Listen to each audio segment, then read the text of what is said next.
Olá, boa tarde, gente. Voltei agora para falar de uma outra disciplina, né? Acho que a nossa última aula foi em gestão e eu volto hoje aqui para falar da saúde mental e falar desse importante médico, né? Considerado, falar dessa sua teoria, ele é considerado o pai da psicanálise. Então a gente vai falar um pouquinho das teorias de Freud hoje, tá bom? Vamos lá, vamos viajar comigo aí nesse novo tema aqui que é tão interessante, tá? Eu espero conseguir passar um pouco. Essa aula é da aula da professora Cássia. Eu espero conseguir passar um pouquinho desse sentimento dela que ela teve na construção dessa aula, né? A gente pode deixar uns videozinhos aí para fixar depois esse, né, importante e às vezes tão né, parece difícil colocar em palavras esses pensamentos aí. Mas eu vou tentar, tá? Vamos lá. Então, a gente vai falar das teorias de Freud, né? Freud, esse importante médico, né? É filho de uma família de 8, né? Judeu. A gente vai falar um pouco. Isso foi importante na construção de toda a sua história, né? O fato dele vivenciar a Segunda Guerra Mundial, perder muitos irmãos durante a Segunda Guerra, tá? Então é importante dizer isso. Isso de certa forma marca a sua história. Quem assistiu um documentário dele no Netflix, ele é autodidata, muito inteligente, né? De uma família, né, de 8 irmãos, mas muito preferido pelos pais e teve duas opções em fazer direito ou medicina, optou pela medicina, se casou aos 30 anos e teve mais 5 filhos, né? Esse médico importante chegou a fazer clínica, chegou a fazer cirurgia, mas sempre esteve muito ligado à neurologia, sempre gostou muito da neurologia, tá? E resolveu se especializar nessa área, tá? Construiu um importante legado aí, tá? A gente pode dizer que ele é o pai da psicanálise, é o criador da psicanálise. A gente pode dizer que o século XX e as suas ideias são tão aceitas e tão vivenciadas pela psicologia e pela psiquiatria que a gente pode dizer que o século XX foi chamado de século freudiano, né? E as suas teorias cada vez mais utilizadas por muitos médicos. Tá? Ele foi formado em Viena, especializou-se na psiquiatria. Ele estudou em Paris com Charcot, que era um médico que gostava de fazer em plateia, tratava histerias com hipnose. Ele voltou de Viena e também trabalhou com um cientista neurofisiologista chamado Joseph Brauer, e o primeiro caso foi o caso de Ana O, que eles fizeram uma descrição desse caso, falando que usando o tratamento da histeria, e ele não ficou convencido que a hipnose era o único tipo de tratamento que podia ser oferecido a esses pacientes. Ana O era uma jovem que gostava muito da leitura e ela delirava, né? Ela, de certa forma, tinha psicose, sentia entrar nesses livros, nas crises histéricas, ela se sentia personagem desses livros.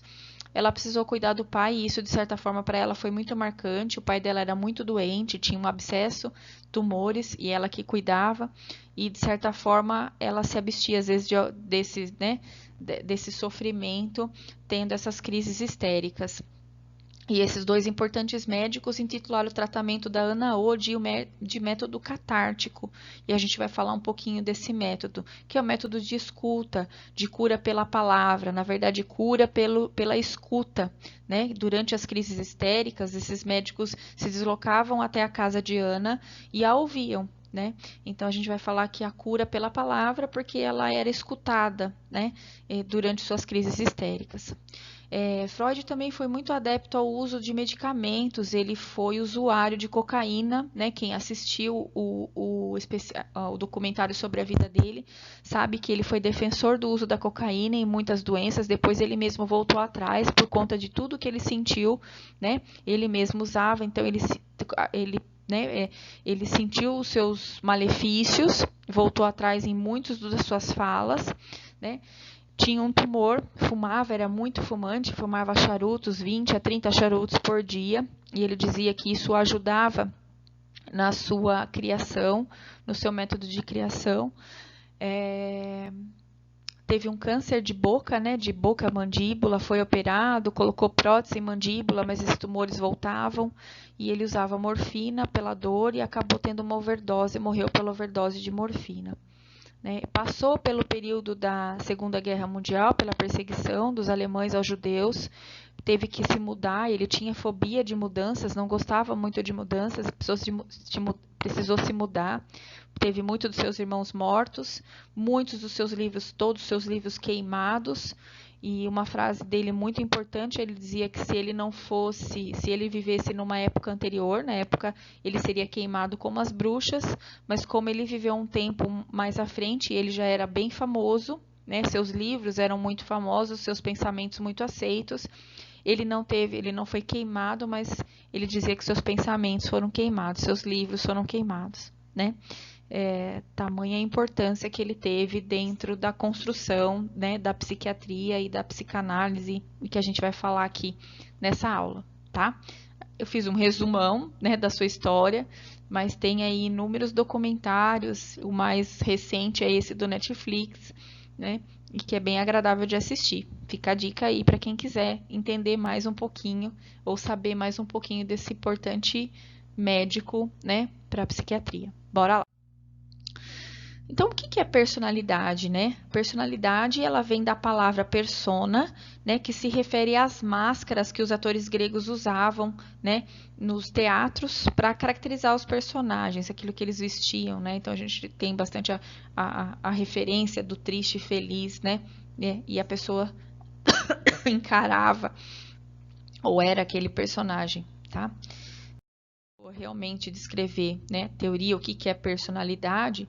Personalidade é aquilo que define, né, que nos define, né? É um conjunto de características psicológicas que determinam nossa individualidade pessoal e social, né? Nós podemos ter duas pessoas muito parecidas, gêmeos idênticos, mas o que as caracteriza é a personalidade de cada uma delas, que vai ser diferente, tá?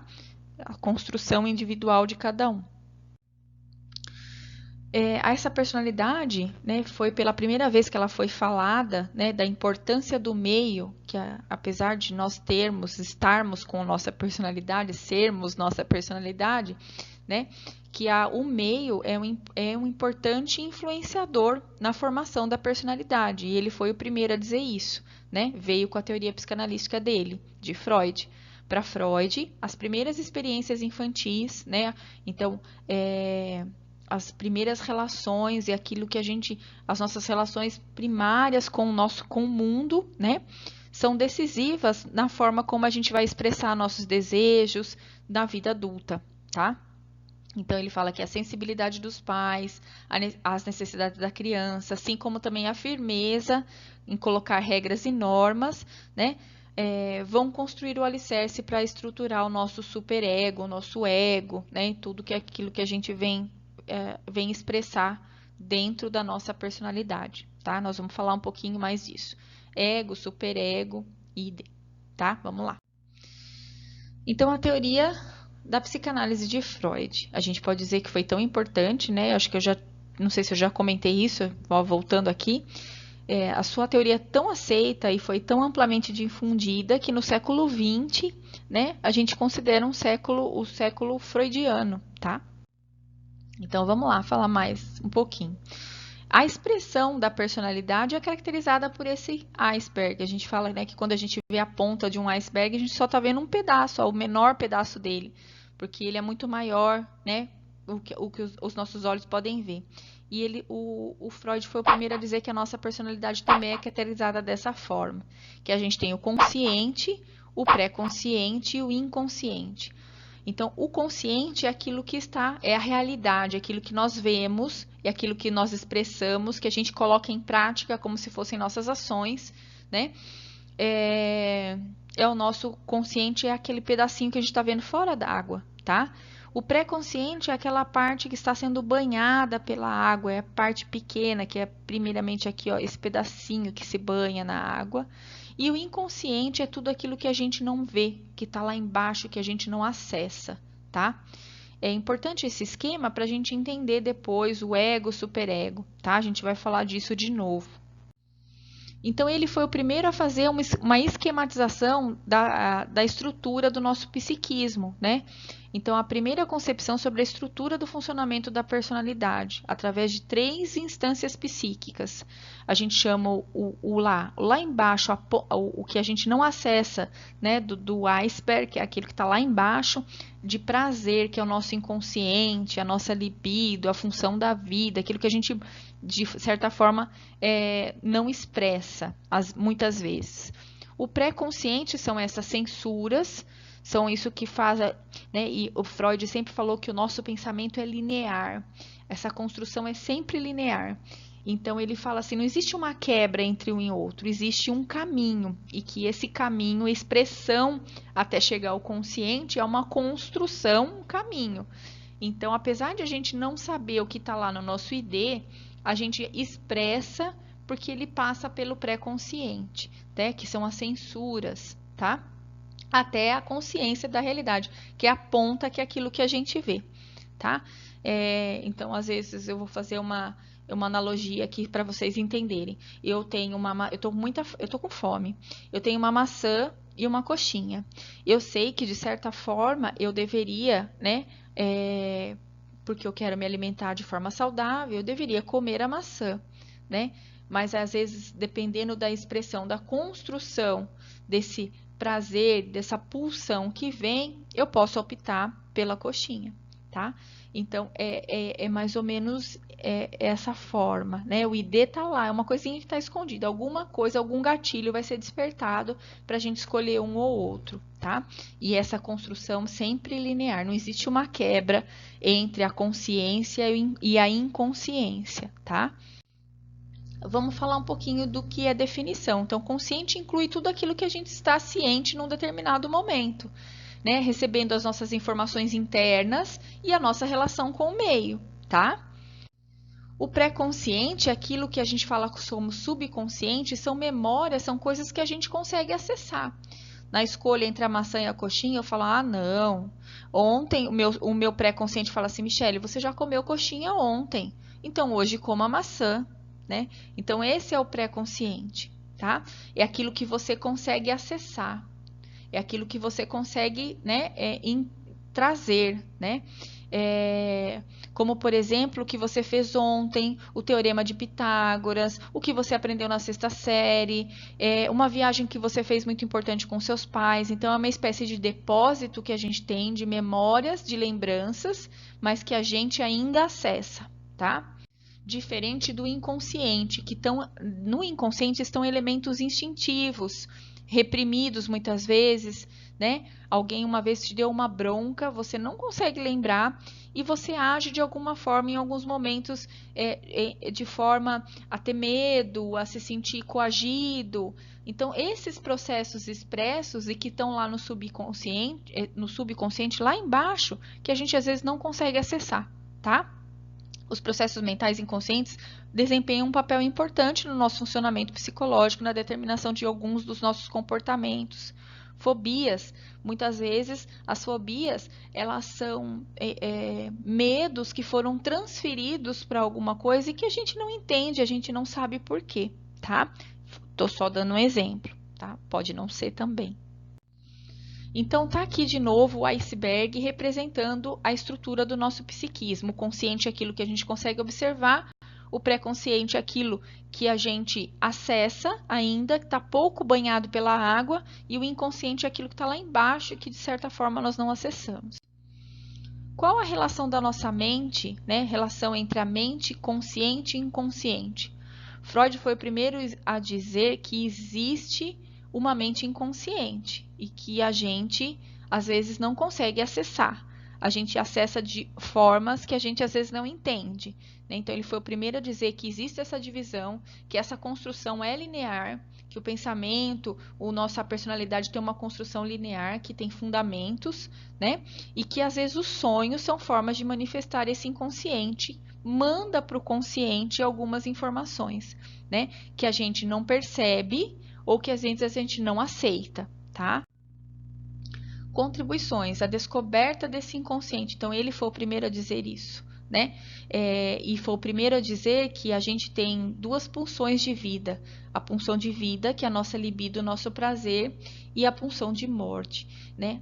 A nossa pulsão de vida é aquilo que, junto com o nosso ego e superego, fala assim, nossa, eu tenho que levantar às 5 horas da manhã para ir trabalhar. Hoje está frio, eu não vou, né? A pulsão de morte é aquilo que não nos motiva, que não nos faz sair do lugar. E a pulsão de vida é aquilo que fala assim, não, mas eu vou trabalhar, porque eu preciso do dinheiro no final do mês, se eu não for trabalhar, isso pode ser prejudicial para mim, e eu vou, tá? Então ele fala dessas pulsões. A pulsão de vida é a pulsão do prazer, a pulsão que né, pulsa a gente a sair, a se movimentar, a sair do lugar. E a gente vive em dualidade com essas duas pulsões. A pulsão de morte ele não consegue definir muito bem, mas ele fala que a pulsão de morte, ela convive com a gente diariamente, que essa dualidade é expressa ou não, tá? E como que a gente faz, qual seria, né, a causa dos pacientes esquecerem tantos fatos da sua vida interior ou exterior? Que dentro dessa nossa construção do psiquismo, a gente tem a resistência, que é a força psíquica que se opõe a se tornar consciente, a revelar um pensamento, e a repressão. Né? A gente às vezes reprime processos psíquicos, a gente encobre, faz desaparecer da consciência uma ideia de representação insuportável, que é muito dolorosa e que, né, pode se tornar algum sintoma. Então, aqui de novo, a representação do nosso psiquismo, então aquilo que a gente vai expressar, vai vivenciar, nossa realidade, nosso raciocínio, fantasias, lembranças, memórias, é aquilo que está bem na base, que é o nosso pré-consciente, o nosso consciente com os nossos pensamentos, ações, raciocínios, e o nosso inconsciente é aquilo que fica guardado e que a gente não acessa muitas vezes, as nossas pulsões agressivas, os nossos desejos, né? Muitas vezes a gente não gosta de uma pessoa e às vezes lá dentro a gente fala assim, eu vou matar essa pessoa, e isso não vai ser expressado numa ação, né? Então é mais ou menos isso, essa divisão do inconsciente, essa construção do pensamento linear que ele fez, né? Essas pulsões que a gente vive e a gente às vezes reprime, recalca muita coisa e guarda lá e não acessa mais, tá? E não tem lembrança disso. O que mais que ele falou, né? Qual mais contribuição ele trouxe? O método de investigação interpretativo. Então ele fala aqui que a gente, de certa forma, expressa, manifesta muitas vezes coisas que a gente não entende, os nossos delírios, nossos sonhos, aquilo que está guardado lá no inconsciente, né? Não no subconsciente, no inconsciente, lá embaixo. A prática profissional, então ele muda a prática profissional falando que existem tratamentos e que o psiquismo deve ser tratado, doenças do psiquismo podem ser tratadas através das terapias, a catarse foi um método utilizado por ele, e também por tratamentos terapêuticos, né? Então ele foi o primeiro a fazer uso da cocaína e de muitos outros medicamentos que foram utilizados para o tratamento de doenças psíquicas, tá? Vamos falar do sonho, né? Então, se ele falou assim, olha, esse inconsciente muitas vezes é expresso sim, né? Nós trazemos esse inconsciente de que forma? Ele fala do sonho, né? Que eles viriam disfarçados para atravessar a censura, né? Para vir à tona na consciência. E por isso que a gente dorme, né? A gente fala, ele também definiu os sonhos como guardiões de sonhos, porque a liberação do inconsciente ocorre quando a gente está dormindo, porque seria muito intensa a dor, seria insuportável trazer à tona alguns pensamentos, algumas situações, se nós estivéssemos conscientes. Então ele falou, sonho é uma estrada real, e aí a importância de dizer que o pensamento para ele, né, as nossas ações são construídas de forma linear, que conduz ao inconsciente, tá? E ele faz, então se a gente fez a divisão, né, fizemos a divisão do consciente, pré-consciente e inconsciente, ele começa a denominar isso, estruturas da nossa personalidade. O ID, que seria o inconsciente, aquilo que está lá embaixo, lá no iceberg, o ego e o superego. Né? O ego é o que a gente expressa, o superego é aquilo que é a censura, tá? Vamos falar um pouquinho de cada um deles. Então, o ID, que é o inconsciente, né, a estrutura da personalidade original exposta a tantas exigências somáticas como efeitos do ego e do superego. É a nossa fonte de energia, a gente fala que é a energia vital, né, da nossa libido, a prazer, a pulsão vital de vida, tá? É regida pelo princípio do prazer. Tipos, instintos de vida, como fome, sede, sexo, instintos de morte, essas pulsões que ele fala que ele fez essa divisão de pulsão, né? A pulsão de vida e a pulsão de morte. A pulsão de vida é que nos motiva, nos faz caminhar, e a pulsão de morte é aquilo que a gente convive com a gente em dualidade, né? Redução de tensão, expressão de instintos, reservatório da nossa energia, de toda a nossa personalidade. Então, o ID é aquilo que a gente não acessa e que, de certa forma, está lá. E que a gente vai, né, instintivamente, que a gente chama de instintivamente, trazer pulsões de vida ou de morte, porque elas vivem nessa dualidade com a gente, conosco. O ego é a parte do aparelho psíquico que está em contato com a realidade externa. O ego é aquilo que a gente expressa, aquilo que a gente faz, né? Opera a nossa cognição, nosso pensamento, percepção, emoção, planejamento. Ele armazena as nossas memórias, evita estímulos internos, instintos e decide sobre sua satisfação, produz modificações convenientes com o meio, sensível às oportunidades e busca solução menos imediata e mais da realidade. Então, o ego é a nossa realidade, aquilo que a gente faz, tá? E o superego é como se fosse um manda-chuva, ele tá lá, né? Ele que vai fazer, é como se ele filtrasse o que vem do id para o ego, né? Pensa no iceberg de novo, o id lá embaixo, a libido, as nossas pulsões, seja ela de vida ou de morte, que convivem com a gente, que a gente não acessa muito, que a gente não tem acesso. Aí eu tenho lá em cima o ego, que é aquilo que é a realidade que a gente vivencia, e ali o filtro, que é o superego. O superego é como se fosse um juiz.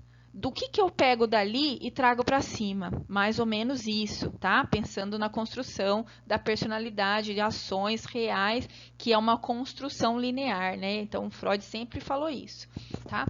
É uma última parte da estrutura da personalidade, se desenvolve a partir do ego. Então, o superego é aquilo que está ali, ó, banhando na água, né? É aquilo que faz restringir ou proibir, julgar algumas ações, a autoobservação, né? Aquilo que a gente julga e fala, poxa, eu fiz uma coisa, mas eu não devia ter feito, né? São os nossos julgamentos. A gente pode dizer que o superego é os nossos julgamentos.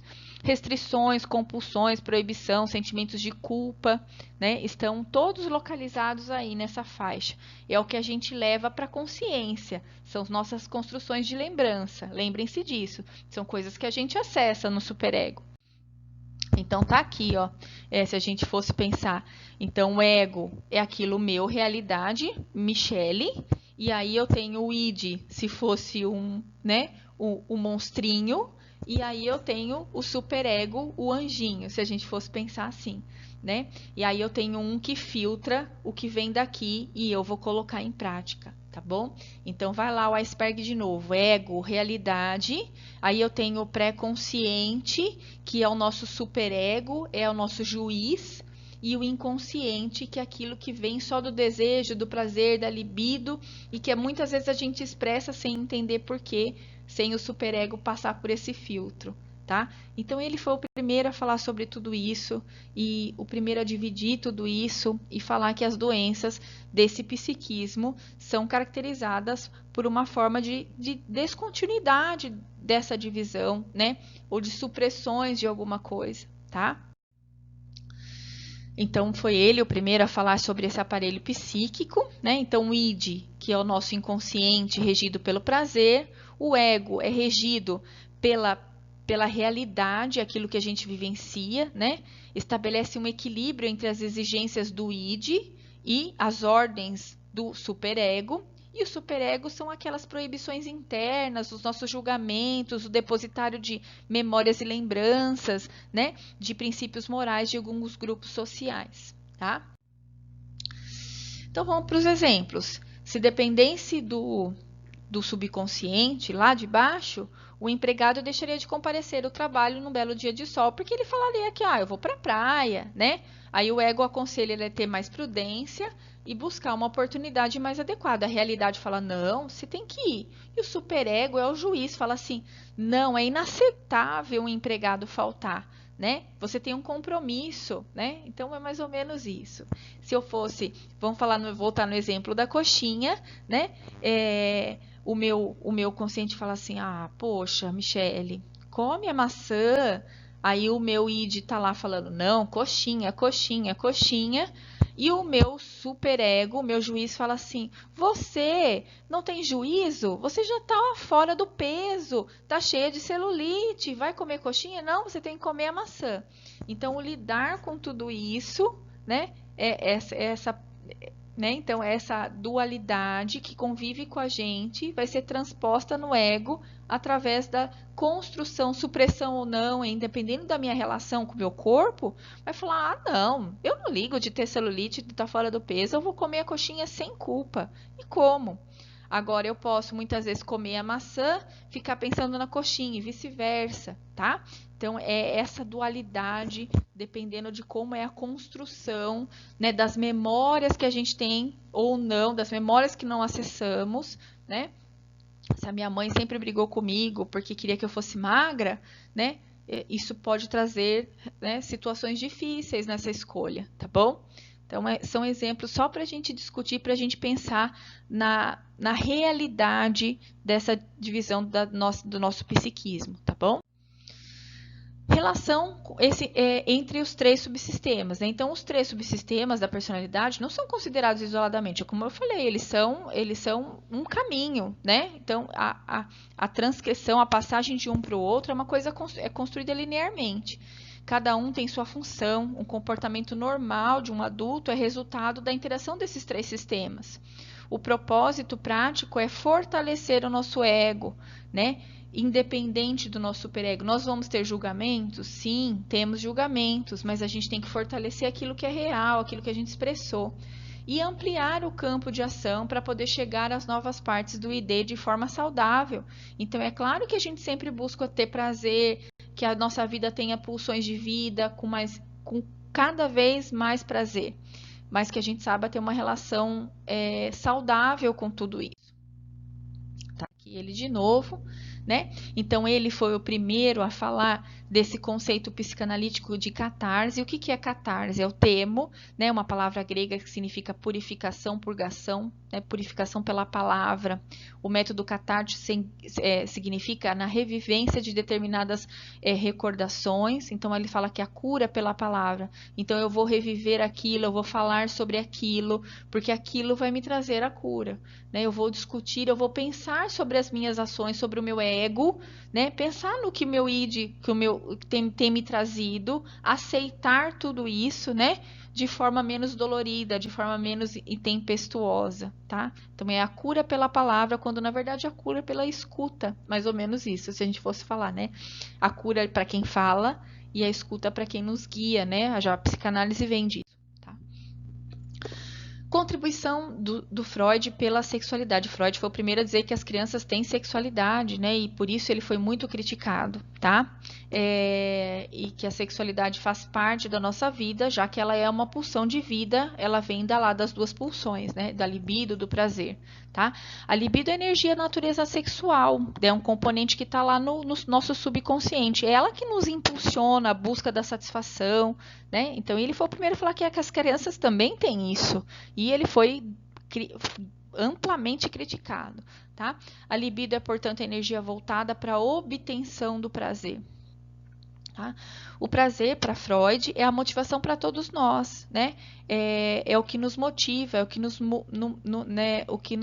mobiliza. É o princípio, de certa forma, muitas vezes, quanto mais interditado pelo superego, né? Que as pessoas não podem ter prazer, né? Ele pode trazer, né, relações não saudáveis de vida, tá? A teoria do desenvolvimento psicossocial, a gente vai falar um pouquinho disso, né? A libido é uma energia pulsão, né, de pulsão de vida, e necessita localizar-se numa região do corpo, né, geralmente se localiza numa região para obter a satisfação. E ele fez essa divisão, né, de pulsões de vida durante a nossa fase de desenvolvimento, que é muito utilizada até pelas escolas.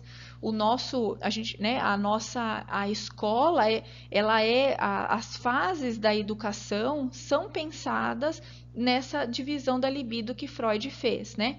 A fase oral. A fase oral é quando a sexualidade ela está relacionada à boca, né? É a primeira relação que a criança tem quando ela tem uma necessidade, que é a fome. A ela é oferecido o seio da mãe e é ali que ela sente o prazer de satisfação, né? De afeto, de aconchego, tá? Então ela estabelece ali a sua primeira relação de prazer, que a gente chama de fase oral. A fase anal, a libido se desloca para outra região, para a região do ânus, né? Nessa fase, as crianças vivenciam, né, uma noção de disciplina até, de não poder, apesar dela sentir prazer ao evacuar, ela sentir um alívio, né? Ela pensa que ela consegue controlar, ela tem um controle de tudo isso, mas ela é, né, penalizada, e dependendo da forma como isso é conduzido, é que ela não pode fazer isso em todo lugar ou em qualquer lugar, tá? Aí a gente passa para a fase fálica, que a fase erógena sai da boca, do ânus e vai para onde? Vai para regiões genitais, né? A criança começa a conhecer, a visualizar as diferenças de corpo, a saber que dentro das regiões genitais tem áreas erógenas e elas começam a ver a diferenciação sexual entre meninos e meninas, tá? E aí, entendendo tudo isso, né? Ele fala que a modalidade dessa fase, né, da fantasia fálica, e ele faz uma importante descrição através de trazer, né, da mitologia grega o complexo, uma paródia, não, desculpa, da mitologia, uma história, né, se eu não me engano, de Sófocles, não vou lembrar agora, depois falo aí para vocês. Falando que o filho mata o pai, né, sem saber, se apaixona pela mãe, né, e quando ele descobre, é uma tragédia grega, né, e quando ele descobre, quando ele sabe de toda essa história, ele acaba por arrancar os olhos, saber que ele se apaixonou e casou-se com a mãe. Né? Então a gente chama isso de complexo de Édipo, e Freud trouxe isso para falar dessa divisão, dessa contribuição da sexualidade e da libido, tá? Então quando ele fala que os meninos e as meninas começam a entender a diferenciação sexual, a menina, ela por não ter pênis, ela sente que ela já foi castrada, né? Que ela perdeu, ela não, né? E que o menino, de certa forma, pode vir a perder. O menino sente a ameaça, o medo de perder o objeto fálico, né? O temor da castração.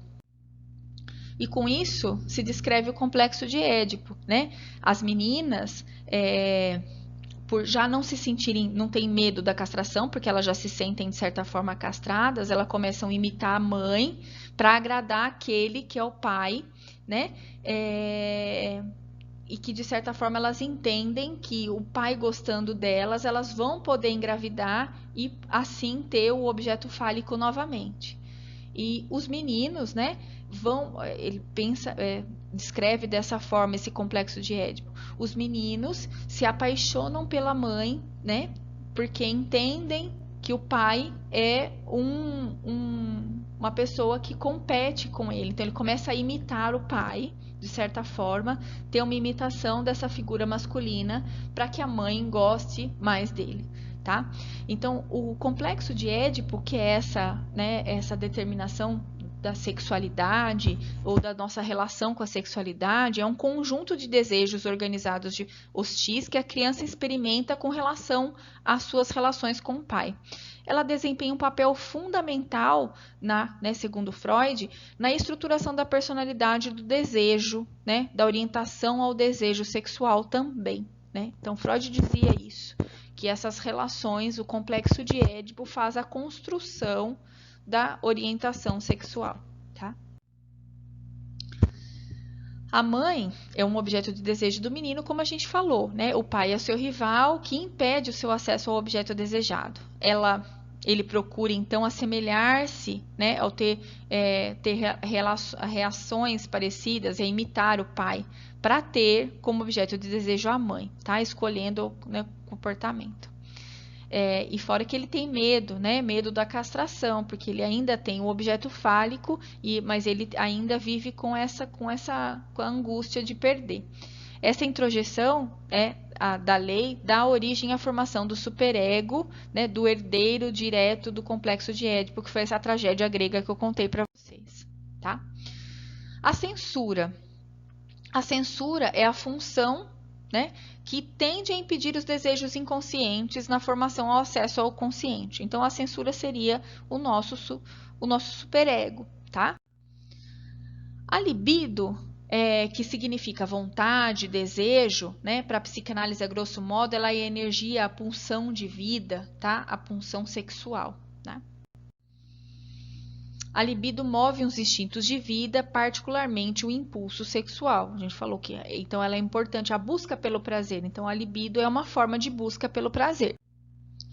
Freud escandalizou o mundo, eu já tinha dito isso para vocês, né, quando ele fala que a libido é uma coisa inata, que existe, ela nasceu com a criança, tá? Para ele, o impulso sexual é o centro das tendências afetivas. E a divisão do Freud nessa fase oral, fálica e depois anal e depois fálica, constrói a divisão, né? A gente fala que o período de latência depois da fase, dessa fase fálica, do complexo de Édipo, a partir dos 5 anos, a criança tira a atenção dela até do objeto da sexualidade. E a gente fala que é uma fase de latência. Então, é a fase que a escola utiliza muito dessa fase, porque ela sabe que como a criança está nessa fase de latência, ela está aberta ao aprendizado. Então, é a fase que a gente usa o quê? Para fazer o quê? A alfabetização das crianças. Então, a gente pode dizer que a contribuição de Freud, ela não se limita à medicina, mas também à educação, tá? O nosso mecanismo de defesa é a nossa deformação, a supressão da realidade, né? Então, quando a gente lida com a dor, com o mundo externo, a gente acaba, de certa forma, tendo mecanismos de defesa para expressar certos sentimentos, tá? Então, a deformação, supressão da realidade com o objetivo de evitar a percepção do mundo externo ou interno, se for constrangedor, doloroso. Um exemplo, a formação reativa, regressão, projeção, racionalização. Então, muitas vezes, sentimentos que estão lá no nosso ID, eles não são expressados porque a gente não quer expressar. Então, aquilo vai ficar lá escondido. Né? A gente fala assim, aquela pessoa é recalcada. Na verdade, o recalque é a proteção. Se a gente fosse, então, quanto mais recalcado nós formos, mais protegido a gente está dessas agressões que estão lá guardadas ou que estão do meio externo. E aí, Freud fala de duas coisas muito importantes, que é a neurose e a psicose. As neuroses, a gente fala assim que neurótico todo mundo é um pouco, né? Então, as neuroses são aquelas doenças psicológicas, né? São conflitos que a neurose, ela não faz com que a pessoa perca, a não ser que ela seja, né, muito intensa, perca o controle ou a fixação na realidade. Então, a gente tem as neuroses. Então, são doenças, são sintomas que expressam um conflito psíquico, né? E que pode ter raízes lá na infância, né? Já que Freud falou que, né, a construção depende da nossa relação desde o início do nosso nascimento, né? Só que a neurose é uma doença em que o indivíduo não perde em nenhum momento a noção de realidade. Por exemplo, a neurose histérica, a neurose obsessiva compulsiva, a pessoa ela começa a ter, eu preciso testar essa chave da porta 15 vezes antes de sair. Eu não entro em casa se eu não dou 3 batidinhas na porta. Eu não ligo o carro se eu não dou 3 batidinhas no vidro. Ou se eu não abro e fecho o vidro 3 vezes. Porque se eu não fizer isso, isso pode me dar um certo azar. Então, a pessoa começa a ter esses tipos de comportamento repetitivo. A neurose fóbica é quando ela começa a ter fobia de alguma coisa, ela transfere, eu tenho medo de barata, né? Só que, às vezes, muitas vezes, o medo da barata é um medo reprimido de outras coisas ou de algum acontecimento, né?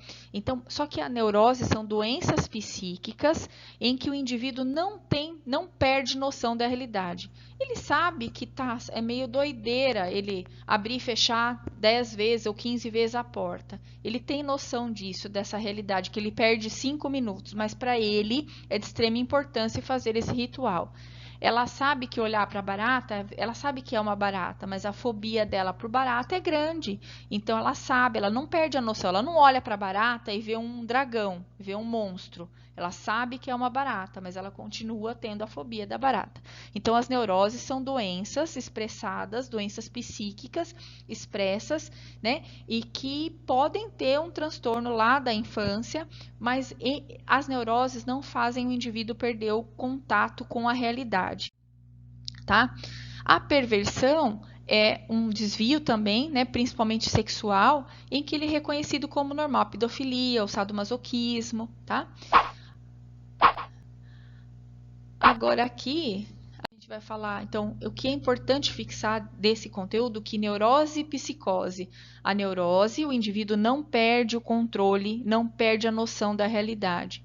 A psicose é uma doença mental também, assim como a neurose. A gente fala que neurótico, às vezes, todo mundo é um pouco, né? Mas psicótico, não, né? Então, são doenças mentais caracterizadas como paranoia, esquizofrenia, os distúrbios bipolares, em que o indivíduo perde o contato com a realidade. Quem assistiu o filme Coringa, por exemplo, consegue entender um pouco disso, né? Quando eu tenho uma quebra com a realidade, eu entro num mundo que não existe e que não é real, tá?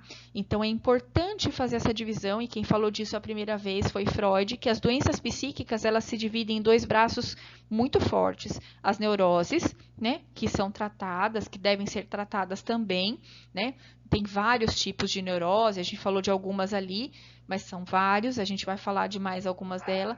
Mas na neurose, o indivíduo não perde contato com a realidade, diferente da psicose. Na psicose, a doença mental faz o indivíduo ter um lapso com a realidade. Ele não tem contato, ele perde a noção da realidade, tá bom? E aqui, né, uma mensagem que a professora deixa para vocês, né? Se seus sonhos estiverem nas nuvens, não se preocupe, pois eles estão no lugar certo. Construa os alicerces, né? Se os nossos sonhos são os nossos desejos mais íntimos, mais profundos, né? Que a gente possa expressá-los, né? Colocando a nossa força ativa de pulsão de vida cada vez mais de forma mais saudável, para a gente poder, né, colocá-los em prática, tá? Mas que é a mensagem da aula. Aqui acho que estão as nossas referências. Não, tem mais uma mensagem aqui, ó. Desta forma, voltando o olhar para o trabalho da minha vida, é uma frase dele, né? Posso dizer que iniciei muitas coisas, sugeri outras, das quais disporá o futuro. Não posso, porém, predizer o que chegarão a fazer, né? Então, esse maravilhoso estudioso da mente humana, né, nos deixou contribuições tão maravilhosas e tão enormes, né, para nossas vidas. Aqui tem mais uma frase dele, ó. Existem momentos na vida da gente em que as palavras perdem o sentido ou parecem inúteis, e por mais que a gente pense numa forma de empregá-las, elas não parecem servir. Então a gente apenas... E agora? Depois eu vou tirar minha carinha daqui e aí a gente termina de ler, né? Então, das importantes contribuições que esse homem deixou para a gente.